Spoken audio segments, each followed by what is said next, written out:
My name is Aiden Seabrook and my partner is Savi Fistein, and we are doing a project on David Farragut and the impact of miscommunications throughout our history. Damn the torpedoes, full speed ahead. Okay, pause. There are many miscommunications throughout history, and this is a prime example of a major miscommunication still believed to this day. Let's start at the beginning. James Farragut was born July 5th, 1801 in Stony Point, Tennessee. James later changed his name to David in honor of his patron, David Porter. His town also changed its name to Farragut in honor of the now David Farragut. He later joined the Navy as a midshipman in December 1810 at the young age of 9. Despite my young age of 9, my first battle was the War of 1812. I went to war under the orders of my adoptive father. After the Battle of 1812, David Farragut took part in the anti-piracy operation on the Caribbean Sea. In 1823, David Farragut married Susan Caroline Merchant at the young age of 22. Soon after, David Farragut served in the Mexican-American War. Susan Caroline Merchant died on December 28, 1840. Farragut later remarried Virginia Loyal Dorcas on December 26, 1843. Less than a year later, Farragut had his first and only child, named Loyal Farragut, on October 12, 1844. Subsequent to the war, Farragut oversaw the construction of the Mare Island Naval Shipyard, the first naval base established on the Pacific Ocean. To Mrs. D.G. Farragut, Hastings on the Hudson, New York. My dearest wife, I write and leave this letter for you. I am going into Mobile Bay in the morning.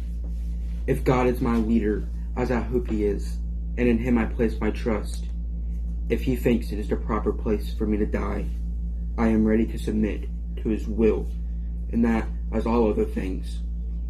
My great mortification is that my vessels, the ironclads, were not ready to have gone in yesterday. The army landed last night and are in full view of us this morning, and the Tecumseh has not yet arrived from Pensacola. God bless and preserve you, my darling and my dear boy, if anything should happen to me. And may his blessings also rest upon your dear mother and all your sisters and their children. Your devoted and affectionate husband, who never for one moment forgot his love, duty, or fidelity. To you, his devoted and best of wives. Very truly yours, S. D.G. Farragut. The Battle of Mobile Bay took place during the summer of 1864, when the blockade of Confederate ports was at its zenith. The objective of the battle was to take control of Mobile Bay. The particular reason for this circumstance is due to it being a major Confederate port. David Farragut was stationed at the Mobile Bay Battle on August 5, 1864. He was tasked with closing the port. He used a Navy-Army strategy which involved landing 1,500 soldiers on Dauphin Island. Those were the soldiers that later seized Fort Morgan's and Fort Gaines. I was able to oversee the battle on my ship, the USS Hartford. I had stationed the larger ironclads to act as shields for the smaller ironclads, which also allowed for one of the ships to be towed if it became crippled. As the ships were sailing through the narrow channel, the USS Tecumseh struck a torpedo and sank almost instantaneously. Now cautious, the Union generals brought their ships to a halt. This is where allegedly David Farragut bellowed, Damn the torpedoes, full speed ahead! This is where skepticism takes place on the legitimacy of this quote, supposedly spoken by Farragut. This quote was first seen in a book published in 1878. However, both Navy sailors and Army troops report never hearing David say such a phrase or any variation. The possibility of the origin of this misquote could be from Farragut's plan for when seizing the forts. Farragut planned to take his 18-ship fleet and rush the Confederate troops. He believed that despite his small fleet, he could easily overtake the Confederate troops as well as the forts. As he believed, he was able to win against the Confederate troops and navigate the torpedo field. His risky plan was not backed by any of the other Union generals. However, he went through with it despite the objections and was able to turn the battle in the Union's favor. At the start of the battle, the Confederates believed that they had a leg up on me. However, I was quickly able to neutralize their forces, where they then retreated, blowing up the fort as they fled. Directly after defeating the Confederate troops, Farragut and Gordon Granger turned their attacks to Fort Gaines and Fort Morgan. On August 8th, 9 a.m., Fort Gaines surrendered. General Richard Page, the commanding officer of Fort Morgan, said he would not surrender, even if it cost him his life. He said he would only surrender if he believed they had lost all forms of defenses. However, the following day, Fort Morgan also surrendered, finally believing they had lost their defenses.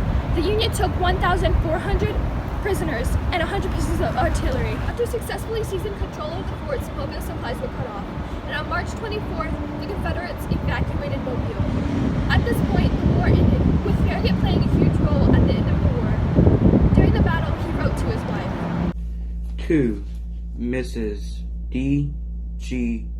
Farragut, Hastings on the Hudson, New York. My dearest wife, we are now in the Bay of Mobile, and will try to compel the forts guarding its entrance to surrender, after which we will be ready for home. As ordered, we had 14 vessels and 4 ironclads. The ironclads had the inside or starboard side position. They were to engage the rebel ironclads. The Gulf into Mobile Bay covered more than 500 infernal machines destined to destroy our noble vessels. By their books and papers, we know they counted on blowing us to pieces, but the torpedoes was and never will be looked upon as a cowardly contrivance to get clear of a fair and open fight. The Admiral had intended to lead in the fleet, but as the Brooklyn Captain Aiden had a torpedo cutter on her bow and had 4 guns that she could train ahead, by persuasion he gained permission to lead. Your devoted and affectionate husband, who never for one moment forgot his love, duty, or fidelity. To you, his devoted and best of wives. Very truly yours, S. D. G. Farragut. The infamous quote said by David Farragut about the torpedoes is used by the maritime Coast Guard and Navy as a way of inspiration for their sailors. The quote in current time is a popular idiom meaning to press on with a task or a current course of action, regardless of apparent risks or dangers. In reality, I never said, damn the torpedoes full speed ahead. However, this distorted version of my words has struck incentive and motivation to the hearts of millions. The effect this quote has had on others is not something that can be easily ignored. Some people believe full-heartedly that this quote is factual to what I've truly said, or simply believe in the meaning of my twisted words.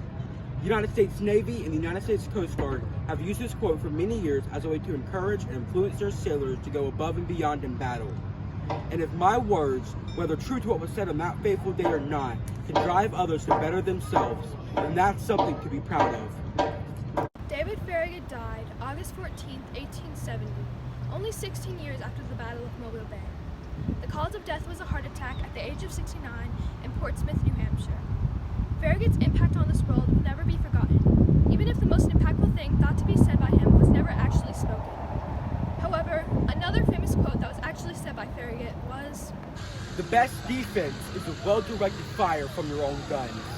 We have dedicated this project to David Farragut as a way to immortalize him as more than just his words, but as a person. Farragut served a huge role in the Civil War and dedicated his life to this country and its people. David Farragut may have grown up in the South surrounded by racist behavior. However, he deemed this wrong and redeemed himself by fighting for the freedom of slaves. We should not remember him by what he has or has not said, but what he did with his life.